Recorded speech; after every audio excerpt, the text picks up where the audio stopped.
Hey everybody, my name is Adam Larson. I'm really looking forward to working with you today on some basic improvisation techniques for beginners. I'm going to be using three primary examples today, and they're going to be chord tones, digital patterns, and jazz vocabulary. I'm going to be using the concert B-flat blues as a way to demonstrate these different devices, and also as a way to integrate them together to make longer phrases and more compelling improvisational statements. So where I want to begin is with the idea of chord tones. So just to make sure we're on the same page, chord tones are quite literally the tones that make up a chord. So we're thinking about a 12-bar B-flat blues progression. We're going to keep it very simple for the first couple times around. And we're going to think about playing B-flat 7, then E-flat 7, then B-flat 7, then B-flat 7. So 1, 4, 1, 1. And then the next 4 bars would be 2 bars of the 4 chord, so E-flat 7 twice. And then 2 more bars of the 1 chord, B-flat 7. And then a 2, 5, 1. So that'd be C minor, F7 to B-flat 7, measures 9, 10, 11, as well as then the 5 chord again in the 12th measure. So that'd be F7 going back to the top, B-flat 7. So as you follow along with the PDF examples, you'll be able to see these chords, you'll be able to see the different arpeggio shapes, and every other example that I'm playing you'll have in front of you, so you can reference as you watch the video and as you take this home to work on in your own practice time. So the first thing to know when we're practicing chord tones is to be able to play 1, 3, 5, and 7 for each chord that you see in the progression. So I'm going to do that out of time right now, and I'll play them and tell you what I'm playing. So I'm going to arpeggiate 1, 3, 5, 7 on a concert B-flat 7 arpeggio. Sounds like this. So you notice I play ascending and descending. So if you think back to a second ago, I said the second chord we're going to play in this blues is going to be the 4 chord. So that's concert E-flat 7. Similarly, it sounds like this. And then we back to the 1 chord again. So now, the only other chords that you have to be aware of in this particular blues that we're talking about right now are going to be the chord that happens in measure 9, which is going to be concert C minor 7, which sounds like this. And then concert F7, which happens in measure 10. And then you're back to concert B-flat 7, then again in measure 11. And those are really the only 3 chords that you need to be aware of. So concert B-flat 7, concert E-flat 7, I guess 4 chords. Concert C minor 7, and concert F7. So what I'm going to do now is I'm play the exact same arpeggios, but now in time. Okay, so I'm going to give myself a count off, and I'm going to be playing the chords ascending, okay, as well as descending when I have time. So if you have 2 measures of the same chord, you have time to play that arpeggio structure ascending and descending using the rhythm that I'm going to be doing. So here we go. 1, 2, 1, 2, 3.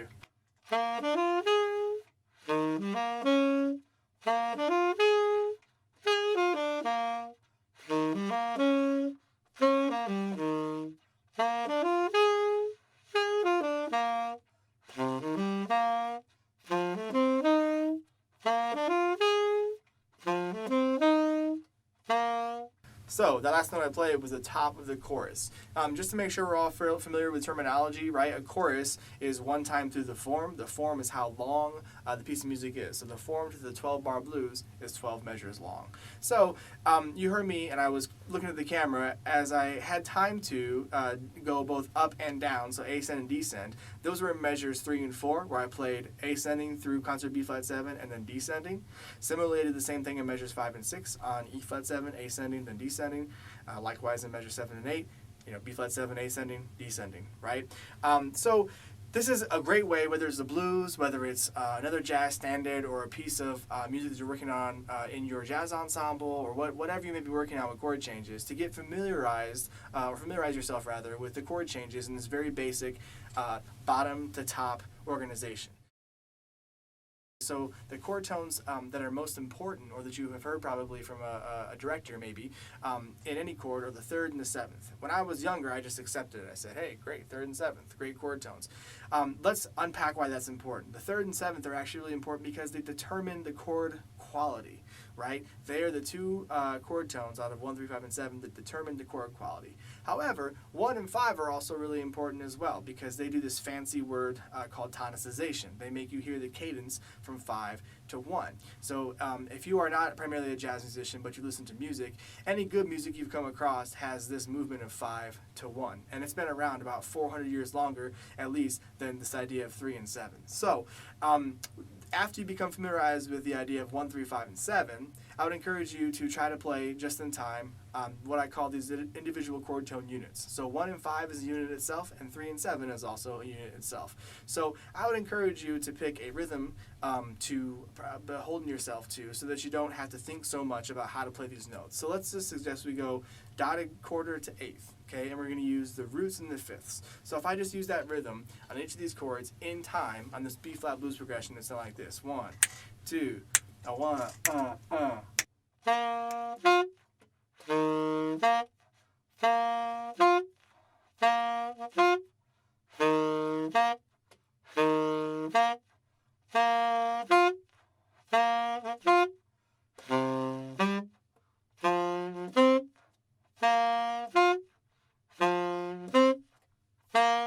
All right, so you can hear I was playing that rhythm dotted quarter and eighth note, and I was using 1 to 5.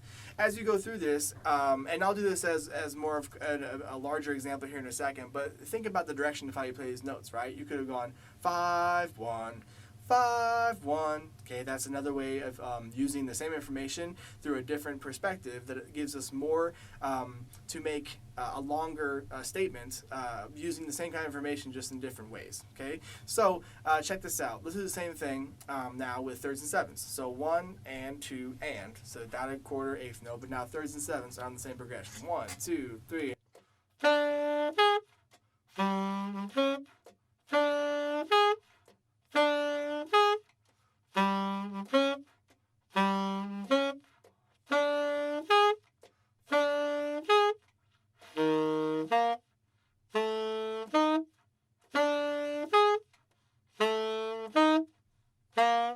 Now, that sounds pretty strange compared to what we just played a moment ago because the 1 and the 5, like I said, we have some idea of tonic or the root of the chord. When we do 3 and 7 staying alone like that, it sounds a little bit strange to our ear perhaps. So don't fear. You don't have to use just 3 and 7 to improvise, but these are some good exercises to go through. So what we started with, just to recap so far, is to be able to play 1, 3, 5, and 7 of each of these chords, and then we're starting to isolate each of these different chord tones into units. The first unit I suggested is the root and the fifth, and the second unit is the third and the seventh.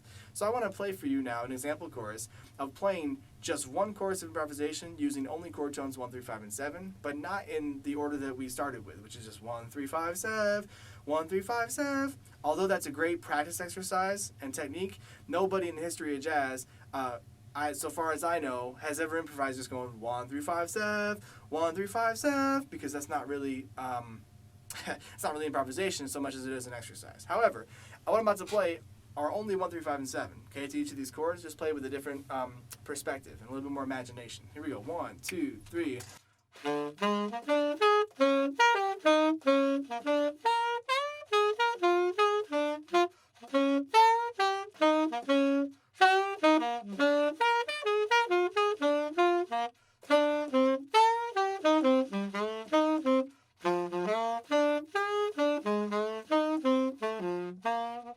Alright, so if you think about what I played there and listening back, you might be thinking to yourself, wow, it sounds a lot different than what we played, what I played previously, right? Just 1, 3, 5, and 7. And it is. However, it's not any different notes. It's the exact same notes, just played in different perspectives, with different rhythm, okay, with different sound, different range, right? So that's one thing I want to mention. If you're maybe a little bit beyond beginning improvisation, try going back and doing this exercise and seeing how interesting you can be with just these basic ingredients, all right? So there's a little bit about chord tones, and now I'd like to transition into the idea of digital patterns. So the idea of digital patterns is that you take these small little melodic motifs and you play them from different parts of the chord or the scale. But for the purposes of this video, I'm just going to keep it simple to probably the roots and the thirds of the chords. So the first digital pattern that I want to present to you is the idea of playing 1, 2, 1, 2. 1 and 2 refer to the scale degrees, okay, of each chord. So If I'm playing on, again, a B flat 7, the first two notes would be B flat and C concert, all right? And if I was playing E flat 7, they'd be E flat and F. Likewise, when I got to C minor 7, at the end of the form, it'd be C and D, then F7, F, and G, okay? So you can play these 1-2-1-2 patterns in a variety of rhythms. I'm going to play them right now in eighth notes. So you're going to hear me go 1-2-1-2, or 1 and 2 and, all right? I'm going to play this little digital pattern, 1-2-1-2, starting on each of the first notes of these chords in time around the B flat blues progression. Here we go. 1, 2, 3.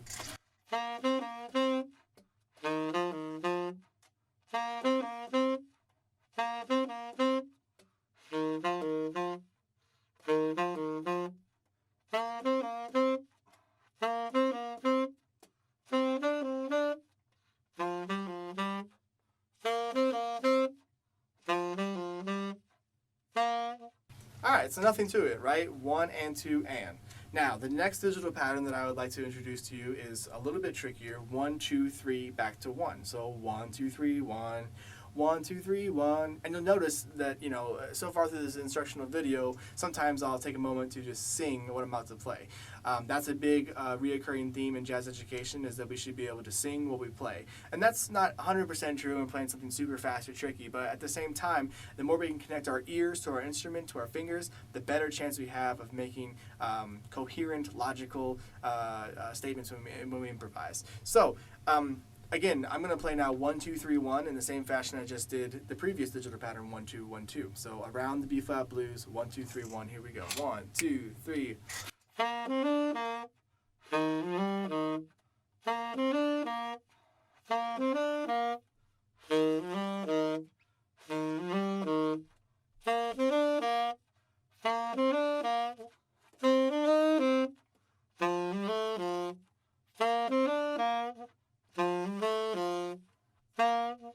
Alright, so you can see there's a little bit more motion to that because we're adding another note, right? We're going one more up in the scale. So as this compares, you know, to the first device I was mentioning, which is chord tones and their arpeggiations are much more vertical by nature. This is much more linear, right? Scale note, scale note, scale note, then skip back to where you started.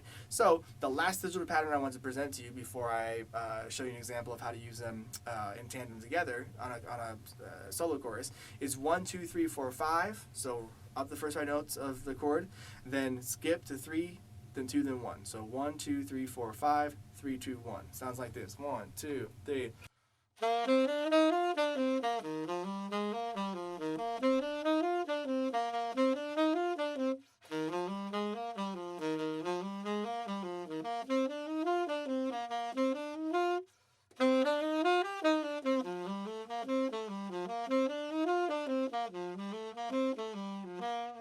Now you notice that in a couple spots I had to take a moment for breath. I was not going to circular breathe throughout this video, so you shouldn't feel the pressure to do so either, okay? But this is a much longer phrase and requires you to think ahead a little bit and be able to make sure you give yourself time to breathe.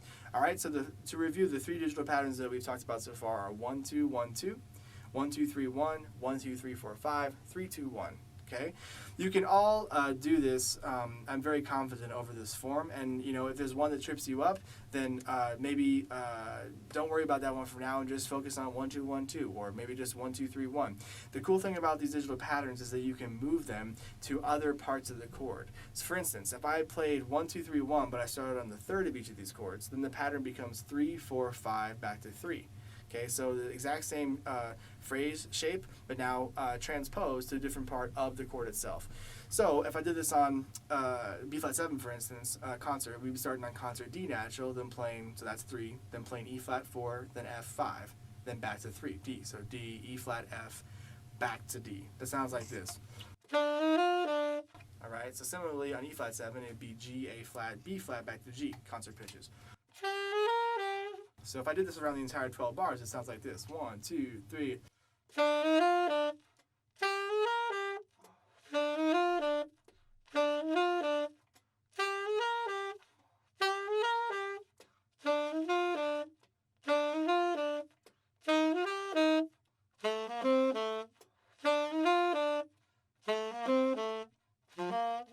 All right. right, so now you can see that you can do this on 1 2 1 2. You could do it on even 1 2 3 4 5 3 2 1. Although it gets to be a little bit tricky when you have that long of a phrase moving into different chord tones. But try this out. Transpose this little digital pattern to the fifth, to the seventh. Go crazy. But this allows you to develop a lot of stuff in your arsenal to pull from when you're improvising that is not too difficult conceptually to practice or to integrate into your playing. So if I now play one example chorus, or maybe two even, using the two devices I've talked about up to this point, remember those are chord tones and then digital patterns, it sounds like this, all right? So I'll play two choruses, okay? Try to integrate both things together. 1 2, 1 2 3 4.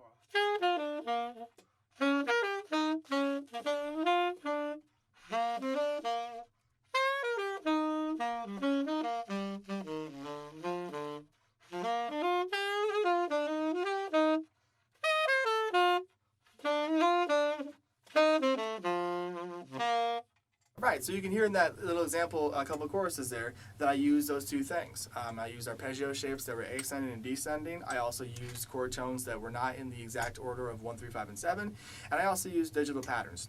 I used 1 2 3 1. I used that little pattern transposed to 3 4 5 3. I used 1 2 1 2. So even within the course of the last 15 minutes here, as you're watching, hopefully your mind is starting to think, wow, some of these things are actually really not that difficult to practice. And furthermore, if I just did it slowly, I could apply it to any form. But I would start with the blues, again, because that's one of the easiest ones to keep track of, because there are not that many chords to consider. All right, so I want to talk about the last piece of information that I think will help you on your way towards beginning improvisation. That's going to be jazz vocabulary. So the last little bit here that I want to talk about is the idea of jazz vocabulary. So, more often referred to as probably, learning licks, right? And the most important thing about learning jazz vocabulary and licks, in my opinion, is learning where to play them, right? There's nothing more frustrating at being a young jazz musician than to transcribe something, learn a great piece of vocabulary, and then not know where to apply it. So as you look at this basic 12-bar blues, the one part of the blues that sticks out most to me in terms of how you might integrate a piece of vocabulary is the back half of the progression, which is measures 9, 10, and 11. This presents us with a progression that is very common in jazz music and all types of music, quite frankly. You hear it on pop songs all the time, and you might not even know it. But measures 9, 10, and 11 of a blues present you with basically a 2, 5, 1. Now, 2 5 1, I should definitely make the disclaimer, typically cadences to a major chord on the 1 chord, but the position that B flat 7 concert is in measure 11 in this B flat blues, it's going to function almost exactly like a B flat major chord would in a true 2 5 1, which would be C minor 7, F7, the B flat major in this instance. The only difference, functionally speaking, between a B flat major chord in measure 11 and a B flat dominant 7 chord is that 7th note. So the piece of vocabulary that I'm going to suggest that you learn, that I'm going to play for you, isn't going to resolve to that 7th note. It's going to resolve to a chord tone that is either 1, 3, or 5, which means that it's going to fit perfectly in the context of measures 9, 10, and 11 in the B flat blues. So the lick I'm going to give you is going to be highly diatonic. It's going to be something that doesn't require you to think about notes that are outside of the key except for one spot. And it's going to be steeped in some of the things that we talked about previous to getting to this lick portion. So the first part of it is going to open up with a ascending arpeggio of the 2 chord. So if you've already practiced arpeggios from the first part of this, then you are ahead of the curve. First part of this line goes like this. So you can hear as I play that 1, 3, 5, 7. Okay, that's an arpeggio ascending of the 2 minor chord in this B flat blues. That's C minor 7 and measure 9. So the rhythm of this is 1 and 2 and. So 1, 3, 5, 7. The next part is going to be a series of scale steps. So 1, 3, 5, 7, scale, scale, scale. When I say scale, scale, scale, those scale notes descending are diatonic to C minor 7. So they're going to be coming from the concert C Dorian scale. So again, 1, 3, 5, 7, scale, scale, scale. The next note is going to be the only note that's not inside the key of B flat concert. So that's going to be a passing tone, okay, on the and of 4, which is going to be a concert E.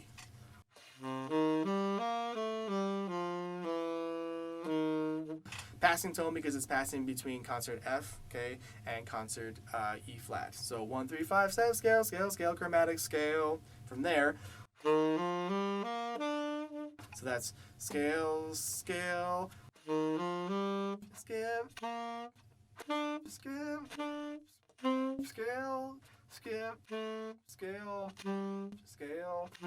It probably looks like a crazy person as I say that, but it's 1, 3, 5, 7, scale, scale, scale, chromatic scale, scale, scale, skip, skip, scale, skip, scale, scale. Okay, and that last note, which is concert F, is on the downbeat of B flat 7, which is a chord tone on the downbeat as we resolve, which is what we're looking for. So in context, it sounds like this: a 1, 2, 3.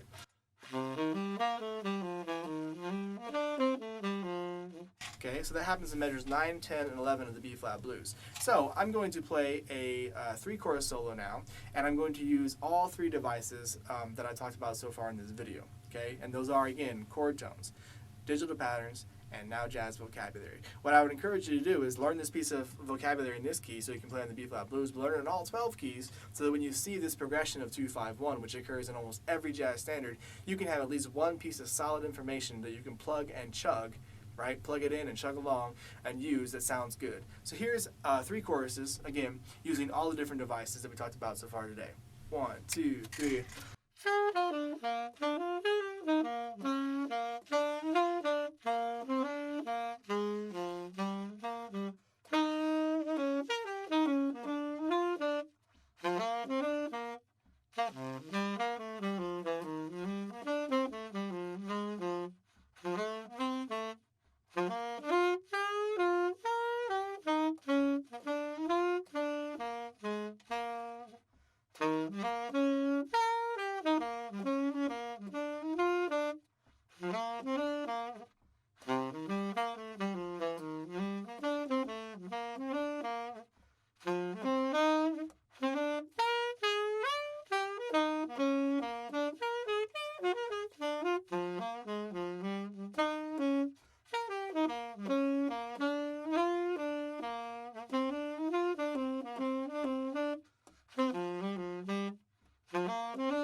Alright, so as you can see in those 3 choruses, I used to varying rhythmical degree and diverse direction, ascending, descending, all 3 devices, right? Chord tones, digital patterns, and licks, right? The last chorus was probably the most different than anything I played in the entire video to this point because I really stretched the rhythmic considerations of some of these small little phrases. So that's the cool thing. Like I mentioned, if you're a beginning improviser, this is going to be plenty of information for you to get going. If you're an advanced improviser, I want to challenge you to try to use the same information in addition to what you might already be using. Okay, so think, how can I be really imaginative or creative using rhythm, using these small little melodic ideas?